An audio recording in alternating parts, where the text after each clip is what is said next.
Pai, nós queremos adorar o Teu nome nessa manhã, nós bendizemos a Ti por todas as coisas. Declaramos, Senhor, que temos necessidade de Ti.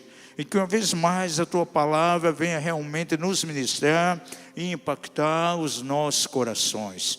E ao Teu nome nós damos toda a honra, toda a glória. Oramos a Ti no maravilhoso nome de Jesus. Amém e amém. Hoje pela manhã, de uma maneira tão maravilhosa, tão surpreendente, o Espírito Santo começou a nos dirigir em termos de adoração. Já houve aqui uma ênfase na palavra que minha esposa trouxe sobre adoração. E o que o Senhor colocou no meu coração para ministrar hoje, de maneira muito rápida, algo que eu creio que a pandemia nos ensinou, naquilo que diz respeito à adoração. Porque na pandemia, devido ao lockdown, algumas coisas aconteceram. Ainda que houve um cenário ali aparentemente negativo, sabemos que muitas coisas que não foram muito boas aconteceram. Mas em meio ao caos é muito importante saber que nós podemos tirar algum tipo de proveito. E uma das coisas que eu vejo de maneira bem clara que a pandemia trouxe, que trouxe de certo modo um aspecto positivo.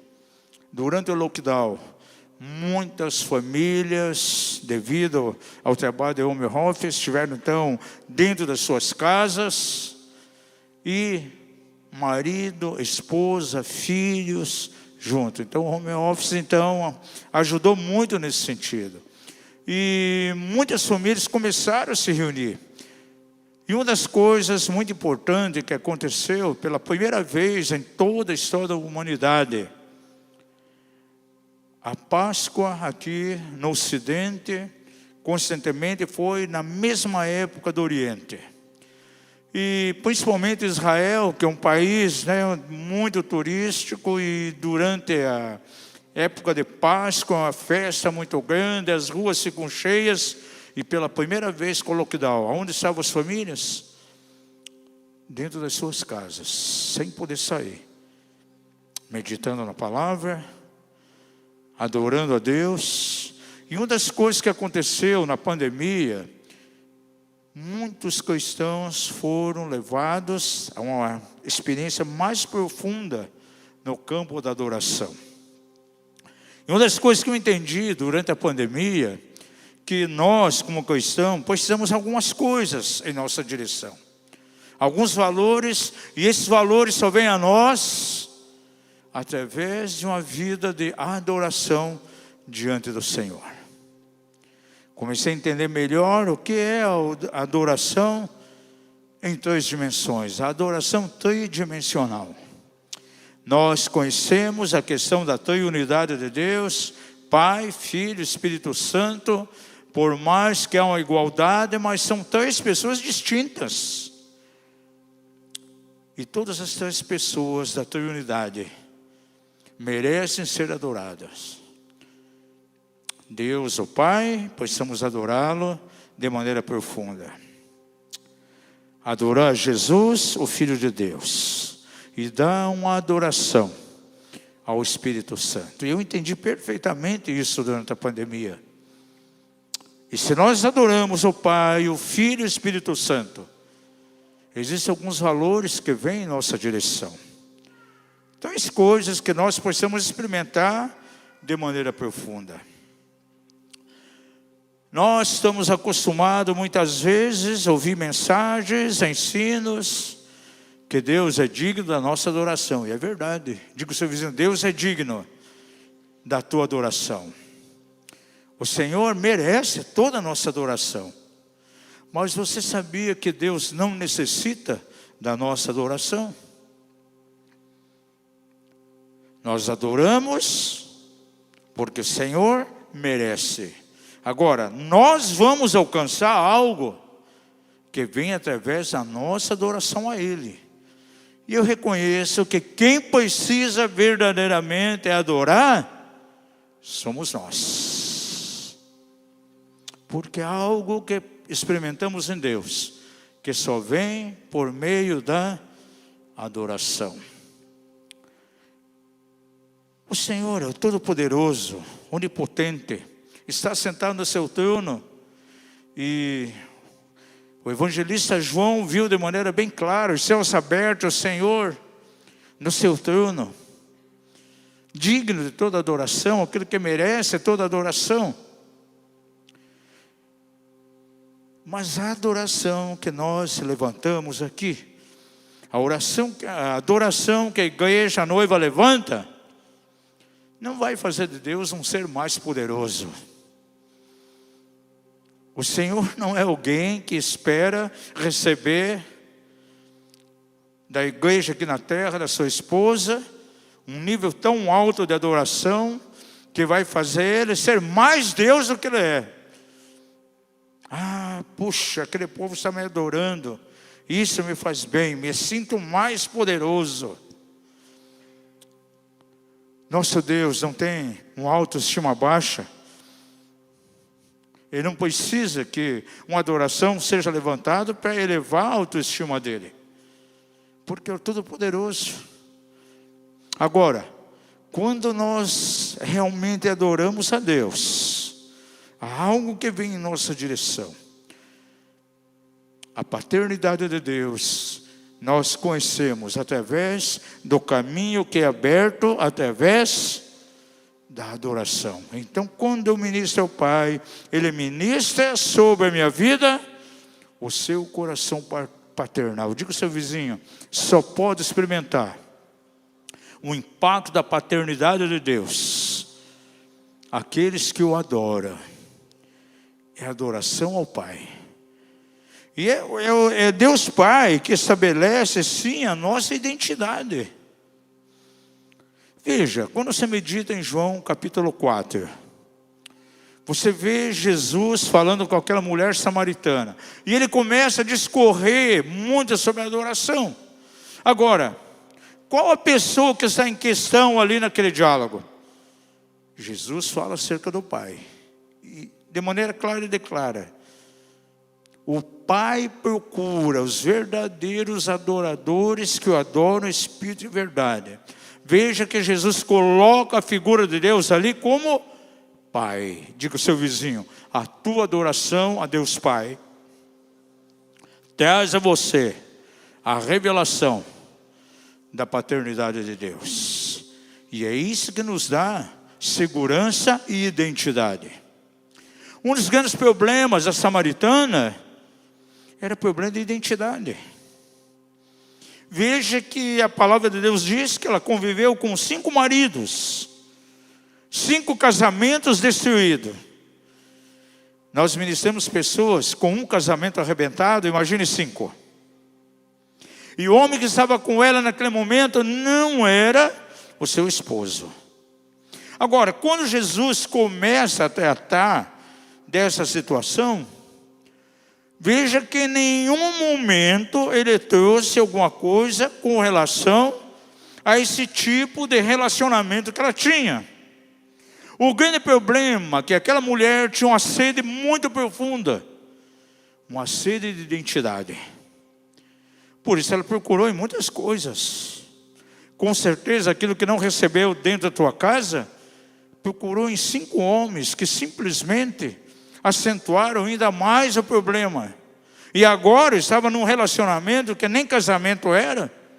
Quem sabe aquele homem estava desfigurando ainda mais a sua identidade. Talvez a usando simplesmente como objeto sexual e nada mais. Essa mulher realmente tinha um vazio muito grande. E o que ela precisava era de identidade. E uma identidade que só vem através de uma figura de Pai. De onde essa mulher vinha? Eu vejo que essa mulher apresentava 3 feridas muito profundas. E todas elas baseadas em rejeição, falta de identidade. Primeiramente, diz que ela era uma mulher samaritana. Quem eram os samaritanos? Um povo despoisado, rejeitado. É interessante quando Judá foi levado para a Babilônia em cativeiro, eles escolheram os melhores o povo de elite. E levaram em cativeiro. E deixaram então ali um resto. Um povo muito simples. E esse povo então começou a se envolver, casar com estrangeiros, que não eram do povo de Israel. De onde surgiu os samaritanos. Então era um povo considerado ralé. E essa mulher vinha desse contexto. Então tinha toda essa questão de desprezo, questão de rejeição pelos judeus, por ser alguém lá do meio dos samaritanos. Tinha o problema da questão dos casamentos quebrados, sempre se sentindo rejeitada. Agora, existia também uma ferida religiosa. Quando Jesus começa a falar a ela acerca de uma água que poderia dessedentar sua sede, dar a ela identidade, seu coração começou a ficar empolgado. E ela lança uma pergunta a Jesus, revelando uma terceira ferida. Tinha já a ferida pelo fato de ser uma samaritana, uma ferida emocional muito profunda dos casamentos quebrados, e uma terceira ferida, quando ela pergunta a Jesus: vejo que tu és profeta, me responda, aonde você deve adorar? Vocês dizem que é em determinado lugar. Os nossos pais adoraram lá no monte, vocês dizem que é em Jerusalém. E imediatamente ela aponta para um templo lá no Monte Gerizim. Por quê? Quando os muros de Jerusalém foram restaurados, o povo queria adorar a Deus, entrar no santuário para adorar, e foram impedidos. Aí o que os samaritanos fizeram? Foram lá no Monte Gerizim e levantaram um templo para supostamente adorar a Deus. Só que era uma adoração mesclada, misturada. Alguns momentos adoravam a Deus, outras vezes adoravam os ídolos, deuses pagãos. E é desse contexto que essa mulher vinha. Uma confusão religiosa, um desprezo religioso. E a essa mulher, Jesus disse: é necessário que você experimente sim o coração do Pai. Você pode se tornar uma adoradora quando você tiver uma revelação do coração de Deus como Pai. O Pai procura verdadeiros adoradores. Agora nós olhamos para a igreja hoje. Quantas pessoas que se sentem sozinhas, abandonadas, sem identidades. E uma das coisas que aconteceu na pandemia de maneira tão forte, quantas pessoas foram impactadas pelo coração paternal de Deus. Há pessoas que nunca tiveram uma revelação tão grande da paternidade de Deus, tão qual tiveram durante aqueles tempos de pandemia. Vou pedir que seja colocado aqui Romanos 8, e verso 15.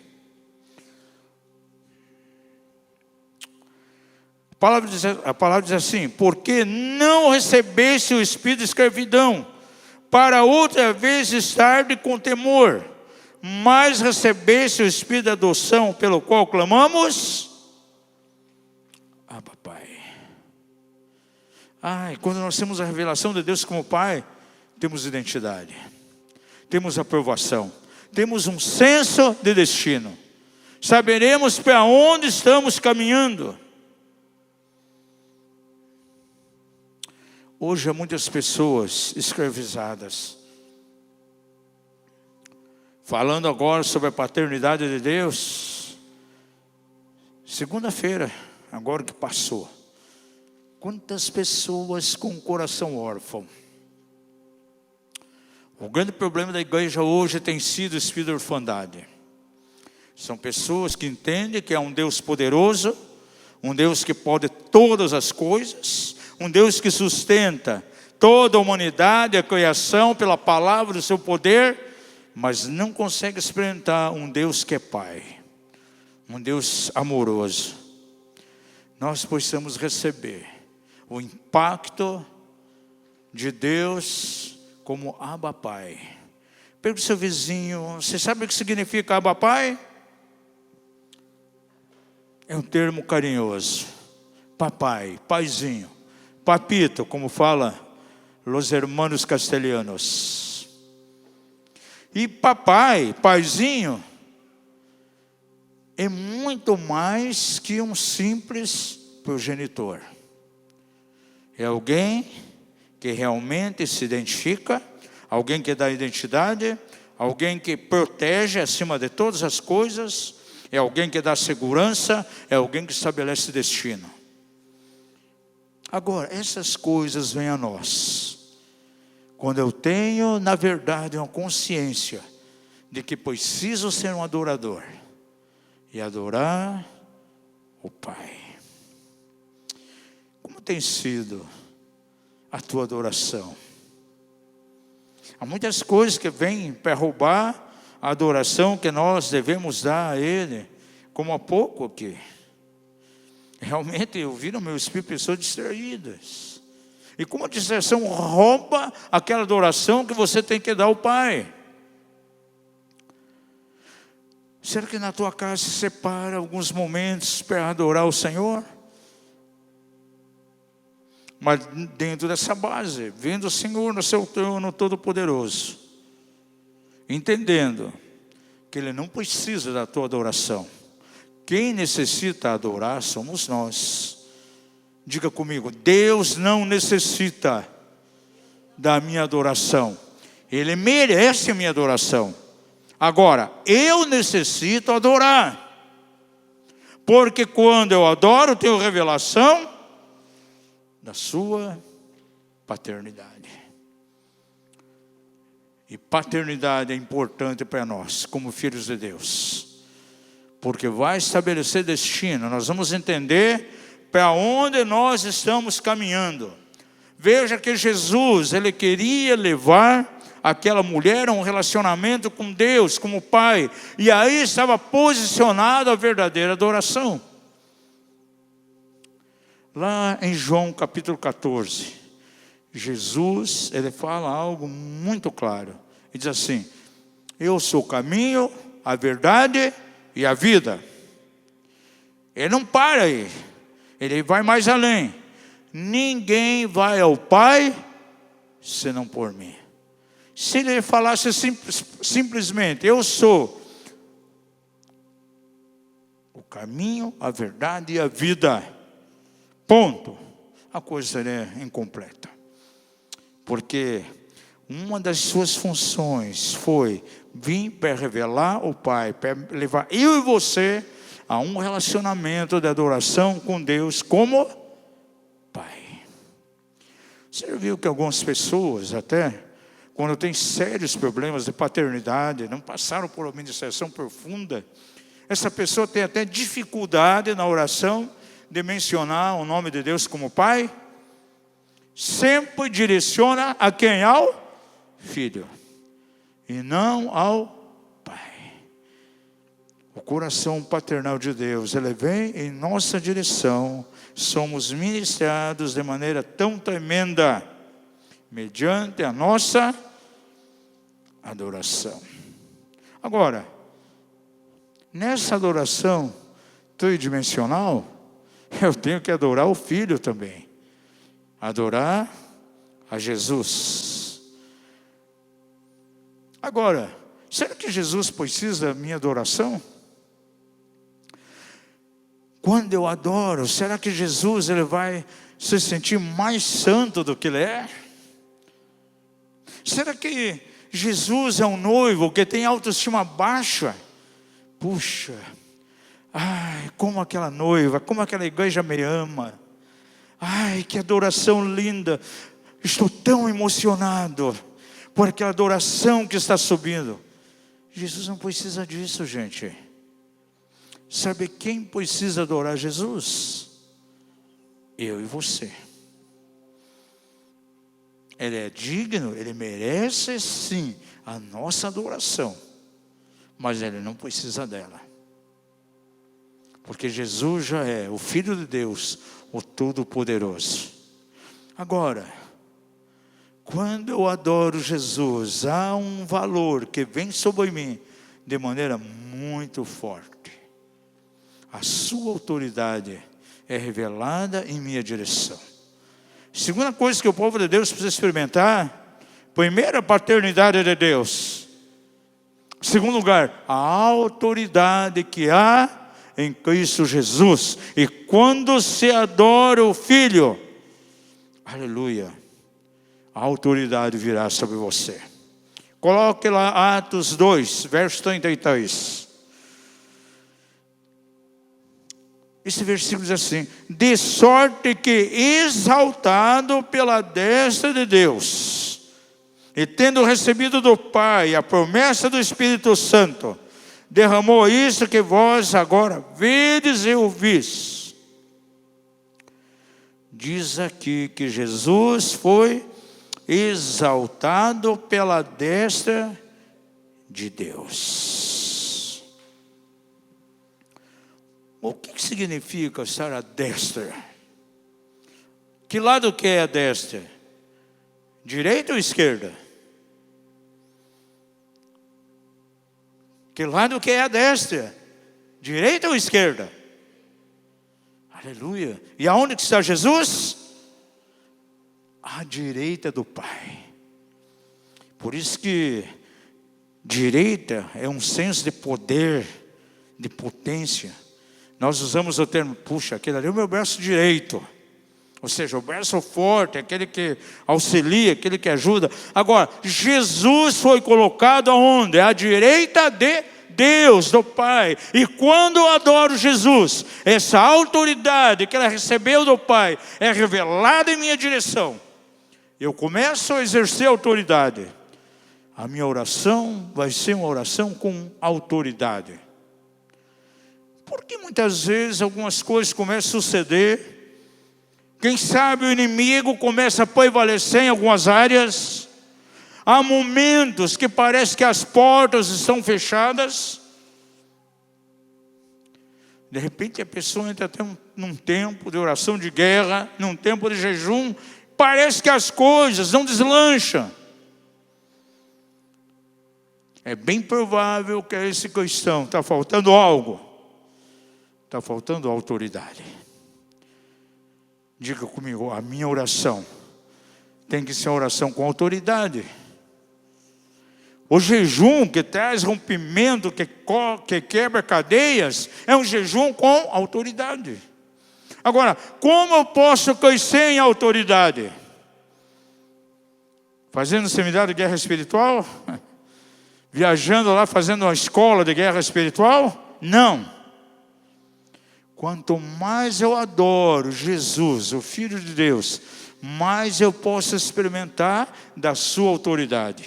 E a minha oração vai ser oração com poder. O meu tempo de jejum vai ser diferente. Vai ser um jejum que vai romper cadeias, que vai trazer rompimento. Por quê? Porque ele tem autoridade. Por favor, coloca aí Efésios capítulo 1. E do verso 19 em diante.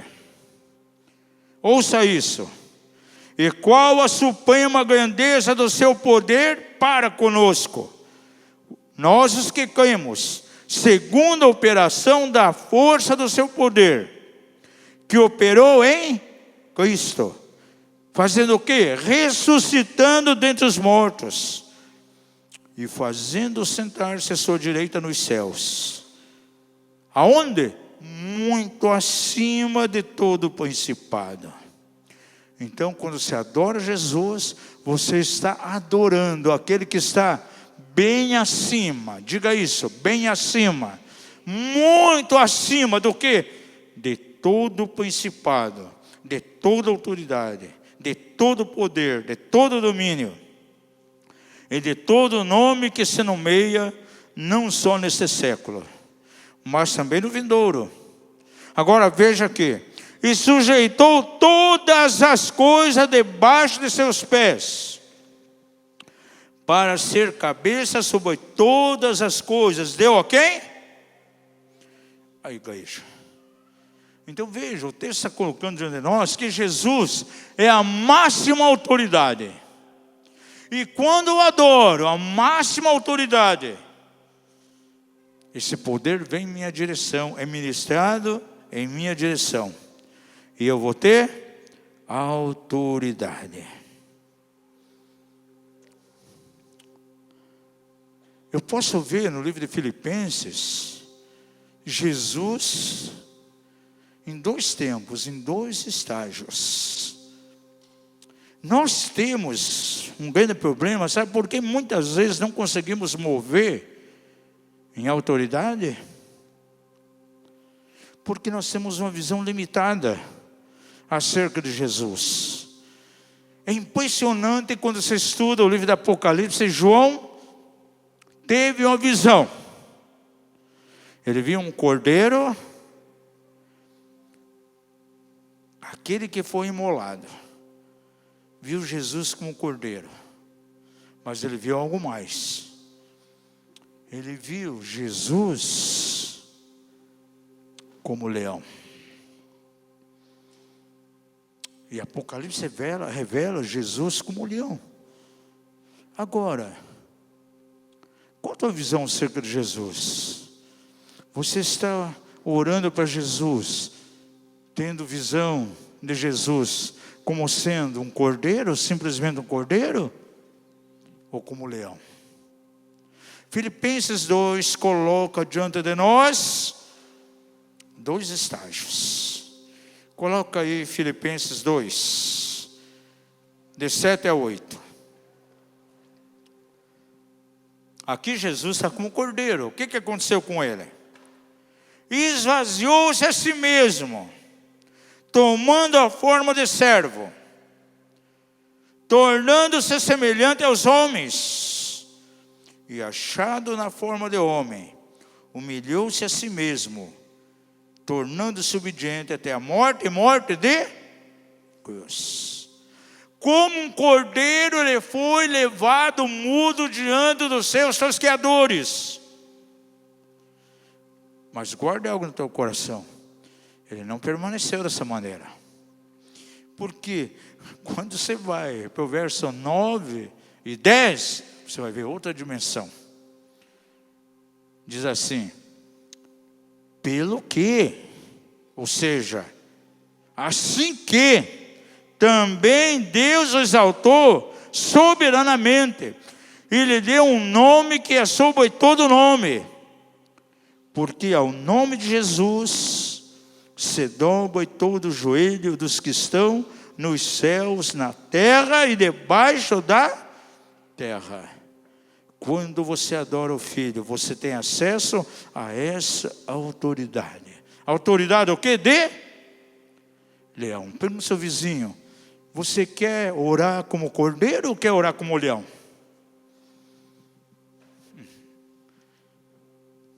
Qual oração que você tem feito? Abençoa-me, dá-me, ajuda-me. Isso é oração de cordeiro. Gente, se nós estamos dentro de uma dimensão apostólica, a oração tem que ser com autoridade. Você olhar Jesus não mais como cordeiro, mas como leão. Autoridade. Isso vem quando se adora Ele. Você sabia que o reino de Deus se manifesta em dimensões? Diga ao seu vizinho: o reino de Deus se manifesta em dimensões. O Novo Testamento começa no Evangelho de Mateus, trazendo a revelação do reino aqui. Agora, em que dimensão de reino nós vamos mover? Lembra a mensagem de João Batista? Arrependei-vos, porque é chegado o quê? O reino dos céus. O que João Batista pregava? O reino. Arrependimento. Chamando arrependimento. Arrependei-vos. Na hora do batismo, o que diz? Arrependei-vos, raça de víboras. Agora pergunta a você: João Batista, por mais que ele pregava sobre arrependimento, ele operou algum milagre? João Batista alguma vez expulsou um demônio de alguém? Ele operou algum milagre, alguma cura? Ainda aquilo que ele fazia era muito bom, chamando pessoas ao arrependimento. Mas não tinha nenhum sinal, não tinha nenhuma cura, não tinha nenhum milagre. Agora, Jesus vem trazendo uma dimensão maior. E Jesus também chamava as pessoas ao arrependimento. Ministrou na dimensão que João Batista ministrava. Mas ele foi além. Porque a Bíblia diz, a partir de Mateus capítulo 3, quando ele foi cheio do Espírito Santo, ele começou a demonstrar o reino de Deus de maneira diferente. Totalmente diferente da forma que João Batista manifestava o reino. Começa tantos sinais, cura, os endemoniados são libertos, os milagres acontecem, porque ele estava em outra dimensão. Pergunta seu vizinho, em que dimensão você está do reino de Deus? Agora, quem vive na dimensão que Jesus esteve, aleluia, está fazendo as coisas que João Batista fazia, chamando arrependimento, introduzindo pessoas ao reino, mas está fazendo algo mais. O Espírito Santo está movendo a cura, a milagres. Endemoniados estão libertos. Agora, há algo mais, há uma terceira dimensão. Por quê? Jesus morreu, mas ele ressuscitou o terceiro dia. E quando ele ressuscita o terceiro dia, ele traz uma nova dimensão de reino, totalmente diferente da dimensão que João Batista viveu, totalmente diferente do nível que ele começou, porque agora ele vai para os seus discípulos e diz, a mim foi dado toda a autoridade no céu e na terra. E João capítulo 20 diz que então, depois da ressurreto, ele soprou sobre os seus discípulos. E eles receberam o Espírito. Em Atos 2, o Espírito Santo veio e deu a eles poder. E eles saíram com autoridade. Agora, para isso, você tem que ter uma visão bem clara. Efésios 2,6 diz assim, e nos ressuscitou juntamente com Ele, e quando se sentar nas regiões celestes em Cristo Jesus. Essa é a nossa posição. Pergunte ao seu vizinho, você está mugindo como cordeiro ou você está bramando como leão? Pergunta a ele, a tua oração é uma oração de cordeiro assustado, medroso? Uma oração de leão, com ousadia, com autoridade. Agora, isso vem a nós quando nós adoramos a Jesus. Aí eu pergunto a você, Jesus precisa da tua adoração? Não. Quem precisa adorar? Eu e você. Para quê? Para que a autoridade dele venha sobre nós. E eu possa orar com autoridade. Há uma palavra, lá em Isaías 61, versículo 1 ao 3, que fala acerca da missão da igreja aqui na terra. A igreja do Senhor aqui é o braço de Deus para continuidade ao ministério de Jesus. Ele pode declarar, o Espírito do Senhor está sobre mim. E o Senhor me ungiu para algumas coisas, o quê? Pregar boas novas aos quebrados de coração, libertar os cativos, tirar os pães das prisões, anunciar o ano aceitável do Senhor. Aí fala algo muito importante lá no versículo 3, a ordenar acerca dos que choram em Sião, que eles dê o quê? Vestes de louvor ao invés de espírito angustiado. Manto de louvor, guirnalda de salvação. Agora, o texto diz a ordenar. O que significa ordenar? Dar ordem. Diga isso, ordenar. Significa dar ordem. Agora, só pode dar ordem quem? Quem tem autoridade. E quem tem autoridade? Aqueles que adoram Jesus como leão da tribo de Judá. Não tem simplesmente uma visão de Jesus como cordeiro. João, na ilha lá, de Patmos, viu Jesus como cordeiro, mas ele não parou aí. Ele viu como leão. E o leão, hoje. Ovelhas são indefesas, pois ser conduzidas. Leões são ousados, têm autoridade. Pergunta seu vizinho, como está o teu nível de oração?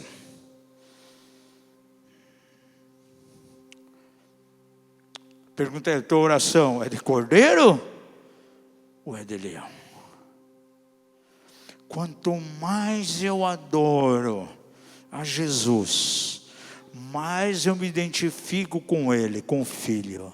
E quanto mais eu me identifico com o Filho, mais parecido com Ele eu fico.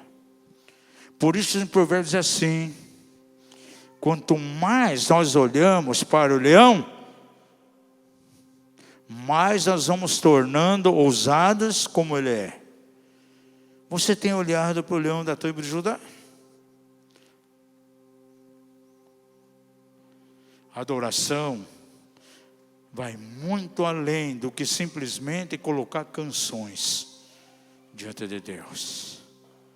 A adoração é reconhecimento, é estar na presença dEle. E os adoradores, algumas vezes, cantam. Quer ver um nível de adoração que muitas vezes não é praticado? Aquilo que é chamado de contemplação. Você parar e ficar minutos, quem sabe horas, contemplando. O irmão Lawrence tinha uma experiência tão tremenda em termos de contemplação. Os primeiros cristãos tinham tempos de contemplação. E muitas vezes o Senhor é adorado no silêncio. Olha que ato de adoração tão tremendo. Aquela mulher, ela toma o vaso de alabastro que tinha um perfume caríssimo, unge os pés de Jesus, se coloca diante dele. Que ato de adoração tão tremendo. A tua adoração ao Filho de Deus tem que ser uma realidade. E eu volto a repetir, ele não precisa, ele não necessita. Quem precisa adorar é eu e você. Eu preciso adorar o Pai para ter a sua paternidade. Eu preciso adorar Jesus para ter a sua autoridade na minha vida. Agora, o Espírito Santo, temos que adorar o Espírito Santo de Deus. A tua manhã, quando se levanta já no início do dia, qual a primeira coisa que vem na sua boca? É a adoração ao Espírito Santo? Você pode abrir a janela ou abrir os braços. Bom dia, Espírito Santo. A maioria dos crentes já levantam murmurando. Principalmente segunda-feira. Queria saber quem inventou a segunda-feira que eu queria esganar. Abre a persiana, chovendo. Já começa a murmurar desde cedo. O Espírito Santo deseja ser adorado. Agora, o Espírito Santo precisa da minha adoração? Não. Quem precisa adorar Ele sou eu. E quando eu adoro o Espírito Santo, Ele vai trazer algo muito importante para mim. Vai trazer revelação. Eu que preciso de revelação a cada dia. Como viver, que rumo eu devo tomar. Por isso que lá em João 16:3 diz assim: que quando o Espírito Santo viesse, haveria de fazer o quê? Anunciar a nós tudo aquilo que viria. Na pandemia, gente, eu vi irmãos que tiveram que ser resilientes e reinventar. Há pessoas que foram afetadas terrivelmente na sua profissão, nos seus negócios. E parece que as portas para aquele tipo de trabalho, aquele ramo, se fechou completamente. Agora, em meio a isso, quantos irmãos tiveram estratégias de como ser resiliente e como passar no tempo de pandemia? Eu conheço irmãos que mudaram de ramo. Agora estão tão bem, com um rendimento maior do que tinha no ramo antigo. Porque o Espírito Santo trouxe uma luz clara, uma revelação de como deveriam estar procedendo. É o Espírito Santo que traz diante de nós sabedoria, aquilo que nós precisamos. Isso é fundamental para as nossas vidas. Quem é guiado não se guia. O que significa ser guiado? Ser dirigido pelo Espírito Santo é ser deixado, ser levado, guiado por Ele. E Ele vai trazer revelação. E como é bom se caminhar debaixo da revelação do Espírito Santo. Há coisas que acontecem que você vai ser surpreendido, né, Fernandinha? Verdade ou não é? Ela falou para mim há pouco agora a questão do imóvel dela. Olha, Deus opera de maneira tão tremenda, além do que aquilo que a gente pensa, que a gente é surpreendido. Ela foi surpresa. Tem território. Aleluia. O Espírito Santo é uma pessoa. O Espírito Santo não é uma força, não é uma energia, não é influência. O Espírito Santo é uma pessoa, tal qual Deus Pai, tal qual é o Filho, que deseja de maneira muito profunda que nós estejamos diante dEle, porque Ele merece a nossa adoração. Ele não precisa, eu é que preciso, e quando eu adoro, vem a Ele, vem a nós a sua revelação. Muitas coisas não caminham bem em nossas vidas, porque a nós falta revelação. Alguém pode pegar a Bíblia, estudar, ler, mas de maneira racional. É um papel com tinta preta em cima.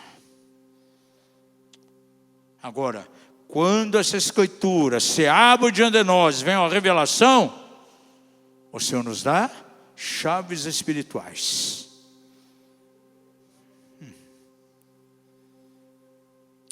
Nem todos conhecem aqui o testemunho da minha esposa. Muitos na família, condenados a ter AVC, por causa de problema de pressão arterial. A irmã dela, mais jovem do que ela, morreu por problema de pressão arterial. A avó, mãe, avô. E quando casamos, ela tinha sérios problemas de pressão arterial alta. Tínhamos em nossa casa depósito de Edalate. Usava quase todo dia, botando remédio debaixo da língua. Era incrível. E refém de remédios. Na época não tinha celular, o médico que assistia, nós já tínhamos até o telefone dele particular da casa. Porque os ataques vinham na hora que menos esperava. E tínhamos uma viagem marcada para Goiânia, para uma conferência lá. Uma semana e meia antes, ela começa a passar mal à noite. muito mal. Ele disse, não estou me sentindo bem. Pois é um médico, mas o médico, fechado à noite. Quando eu liguei, disse, olha, eu não posso fazer nada agora. Leva ele imediatamente para o hospital do coração. Porque pela característica que você está passando, está tendo um AVC. Ela foi se preparar então, para irmos até o hospital do coração.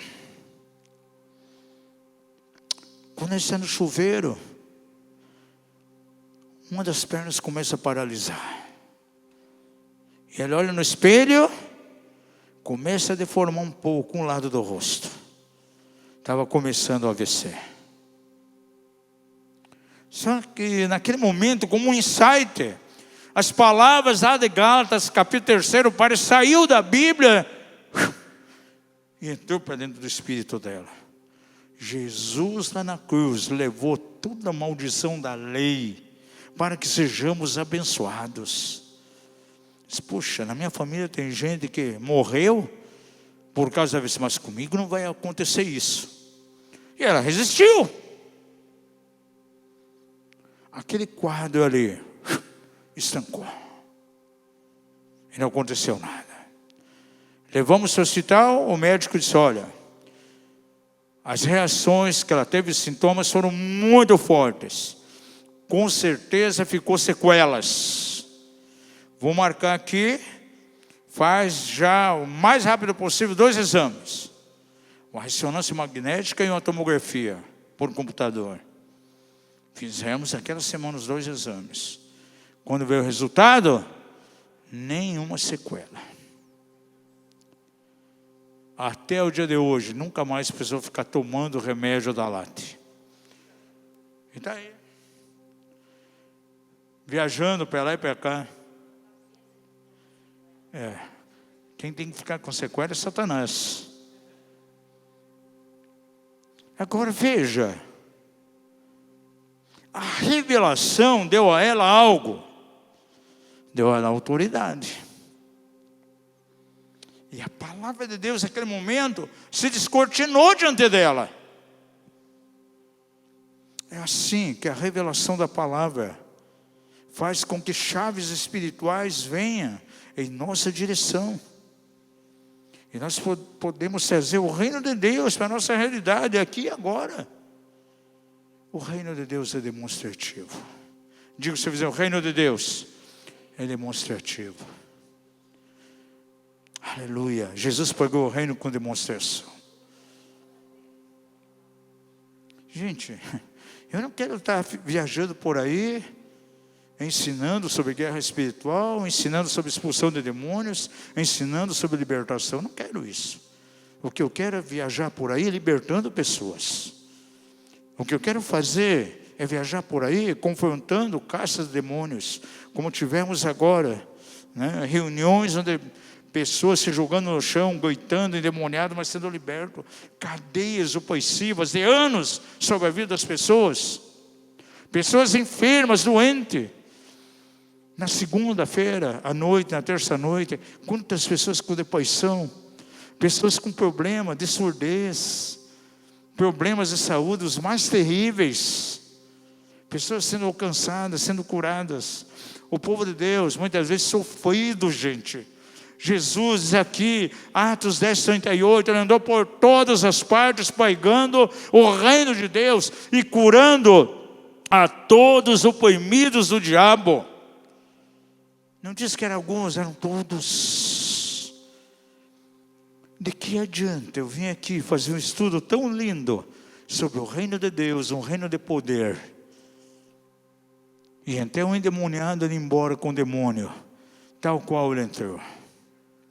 Eu viajar daqui na semana que for, semana na outra, eu vou lá para Mato Grosso do Sul. Viajar tantos quilômetros, para chegar lá, falar sobre o reino de Deus, dar um belo estudo sobre o reino, e não acontecer nada, eu não quero perder meu tempo. O reino de Deus é demonstrativo. Alguma coisa tem que acontecer. E você precisa sair desse lugar hoje aqui, entendendo que 3 coisas são importantes para você. Diga comigo. Número 1, paternidade. Número 2, autoridade. Número 3, revelação. O Senhor chama você para uma adoração profunda, para você subir mais alto. E eu quero pedir que você se coloque em pé. E nós vamos adorar um pouquinho o Senhor aqui. Vamos adorar um pouco mais.